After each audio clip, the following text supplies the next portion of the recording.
கர்த்தர் மேல் நம்ம பயம் வைக்கும் போது நம்ம பாவம் செய்ய பயப்படுவோம். அந்த பாவத்தை நம்ம வெறுக்குவோம்.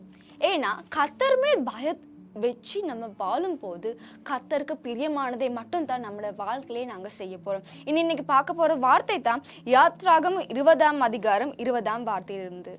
மோசே ஜனங்களை நோக்கி, பயப்படாதிருங்கள், உங்களை சோதிப்பதற்காகவும் நீங்கள் பாவம் செய்யாத படிக்கு தம்மை பற்றும் பயம் உங்கள் முகத்திற்கு முன்பாக இருப்பதற்காகவும் தேவன் எழுந்து நின்றாள் என்றார்.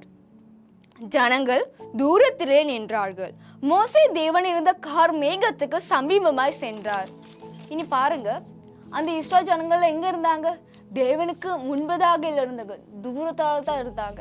ஆனா மோசே மட்டும்தான் கர்த்தர் இந்த மேகத்துக்கு சமீபமாய் சென்றாரு. இனி நீங்க இன்னைக்கு எந்த இடத்துல இருக்கிறீங்க? அந்த மோசே இருந்த இடத்துலயா, இல்லாட்டி அந்த இஸ்ரவேல் ஜனங்கள் இருந்த இடத்துலயா? இனி நீங்க அந்த இஸ்ரவேல் ஜனங்கள் இருந்த இடத்துல இருக்கிறீங்களா? கர்த்தர் உங்களுக்கு பேசுறாரு. என்ன பேசினாரு? தூரத்தில் இருக்க வேணாம், கர்த்தர் கிட்ட வாங்க. அந்த பயப்படுத்தல் உங்களுக்கு இருக்கணும் அந்த அன்போடே தான்.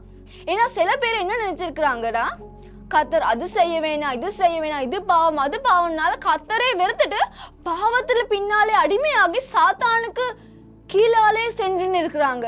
ஆனா கர்த்தருக்கு வேண்டும் அது அல்ல.